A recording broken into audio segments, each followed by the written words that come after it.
Hi everyone, I wanted to show you my new high capacity 3-lane train station using Railcraft.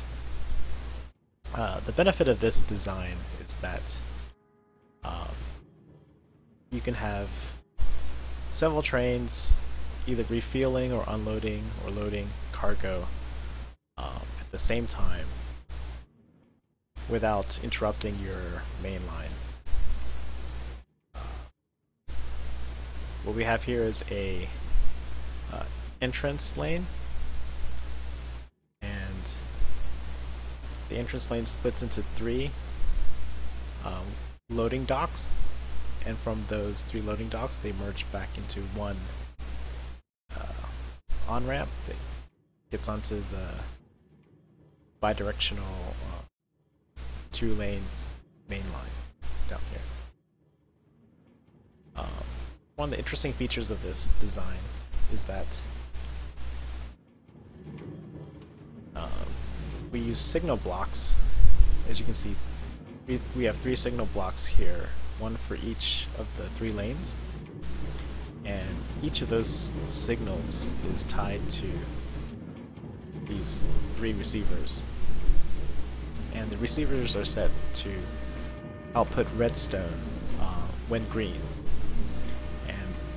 And that redstone signal gets merged together and powers this boarding track at the end of the holding lane. So what this does is essentially it detects if there's at least one lane open, and if at least one lane is open, the redstone gets powered, and then the track here gets powered and lets the next train through. At this point it actually doesn't even know which of the 3 lanes is open, it just knows that at least one of them is. What we have here is a switch motor, and you can see that this switch motor is tied to the block signal of the first lane. And so if this block signal is either red or yellow, indicating that this lane is in use, it's going to direct the remaining traffic down this path. And then the train that comes down here, when it gets to this switch motor, it's going to see if the second lane is in use, and if it's not, or green, it's going to direct traffic down the second lane. And then finally, the remaining traffic's simply just going to go down this third lane. And because we made this check here at the beginning, we know that at least one of those lanes is going to be free.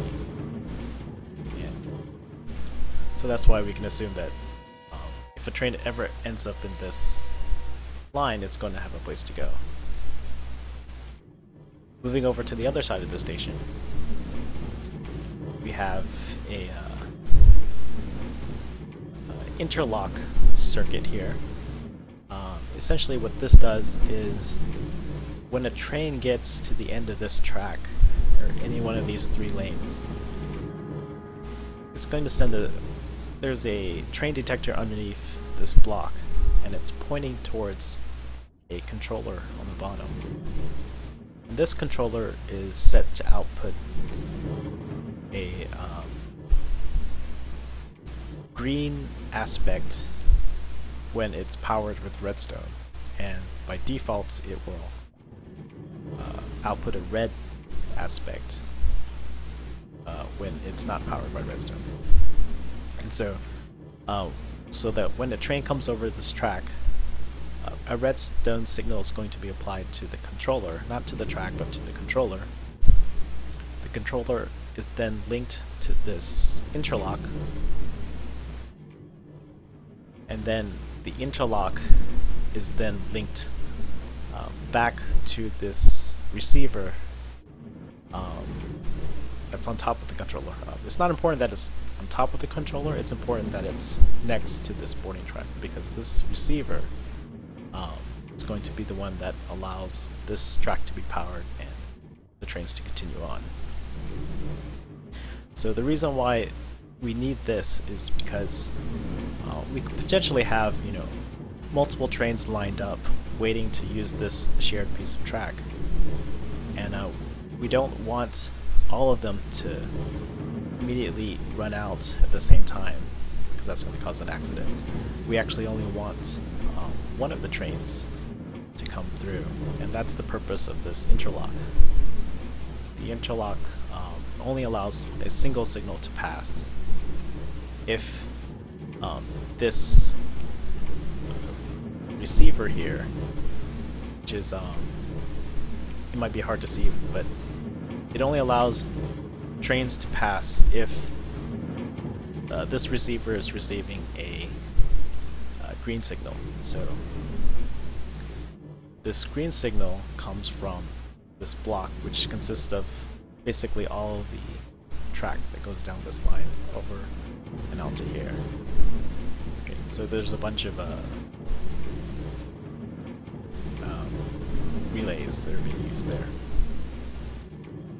and they're all tied to this block signal, or they're all tied into one block signal. Okay, so if you want a better introduction on how interlocks work, you'll want to check out Forecaster's video regarding the four-way intersection using Railcraft interlocks.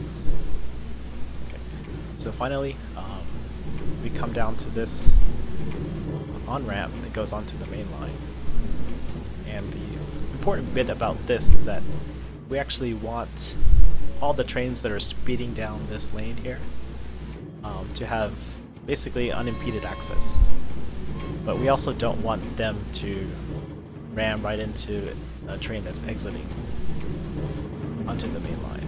So what we're going to do is we're going to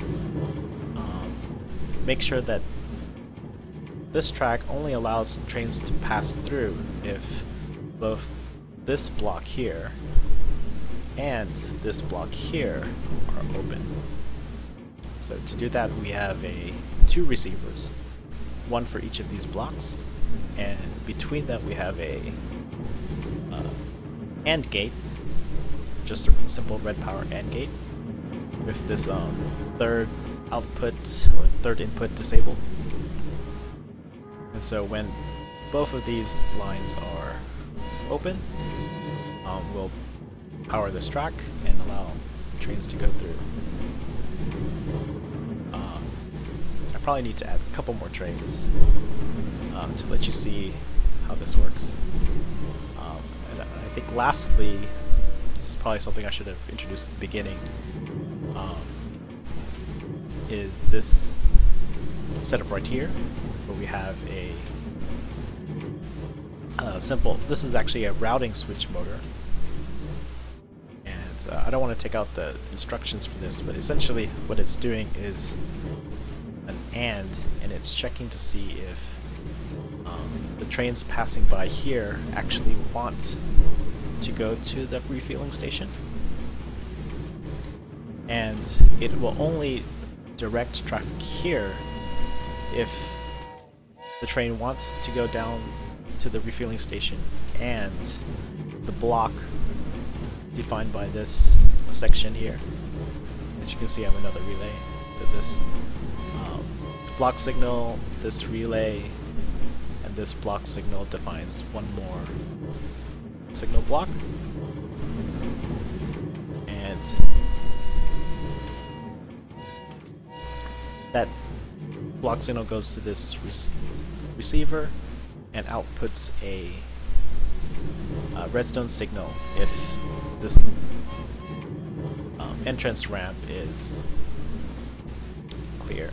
So basically the routing table instructions here just check to see if both we have a redstone signal from this receiver and the train actually wants to go to the refueling station.